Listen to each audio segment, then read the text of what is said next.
వందే మాతరం. ఈ ఒక్క మాట వినగానే మనలో ఏదో తెలియని దేశభక్తి కలుగుతుంది కదా. కానీ ఇప్పుడు అదే వందే మాతరం మీద కేరళలో కాంట్రవర్సీ మొదలైంది.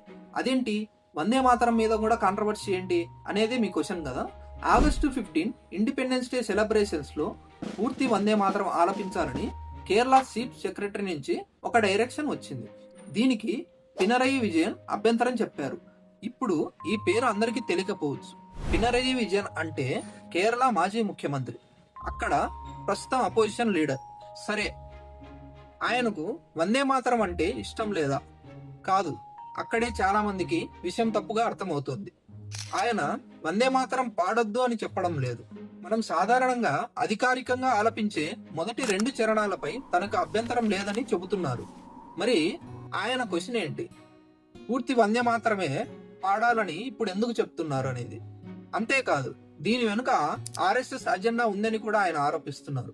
కానీ ఇప్పుడు మీకు ఇంకో డౌట్ రావచ్చు, వందే మాతరం ఒకటే కదా, ఇందులో మళ్ళీ ఫుల్ ఏంటి, ఫస్ట్ 2 చరణాలు ఏంటి అని. చాలా మందికి తెలియని విషయం ఏంటంటే, మనం సాధారణంగా వినే వందే మాతరం అసలు రచనలోని మొదటి భాగం మాత్రమే. తర్వాతి చరణాల్లో దుర్గాదేవి వంటి రూపకాల ప్రస్తావనలు ఉంటాయి. వాటిపై గతంలో కొన్ని మతపరమైన అభ్యంతరాలు కూడా వచ్చాయి. అందుకే ఈ డిబేట్ ఈరోజు కొత్తగా పుట్టింది కాదు. దీనికి చాలా సంవత్సరాల హిస్టరీ ఉంది. ఇప్పుడు కేరళలో వచ్చిన ఈ డైరెక్షన్తో మళ్ళీ డిస్కషన్లోకి వచ్చింది. కాబట్టి ఈ కాంట్రవర్సీని ఒక్క లైన్లో అర్థం చేసుకోవాలంటే, వందే మాతరం పాడాలా వద్దా అనేది క్వశ్చన్ కాదు, పూర్తి వందే మాతరాన్ని తప్పనిసరిగా ఆలపించాలా అన్నదే అసలు క్వశ్చన్.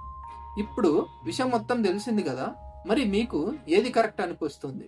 పూర్తి వందే మాతరం ఆలపించడంలో తప్పు లేదా, లేక ఇప్పటి వరకు ఉన్న విధానమే కొనసాగించాలా? మీ అభిప్రాయం తప్పకుండా కామెంట్లో చెప్పండి. ఇలాంటి విషయాల వెనుక అసలు ఏం జరుగుతుందో సింపుల్గా తెలుసుకోవాలంటే మన ఛానల్ను సబ్స్క్రైబ్ చేసుకోండి.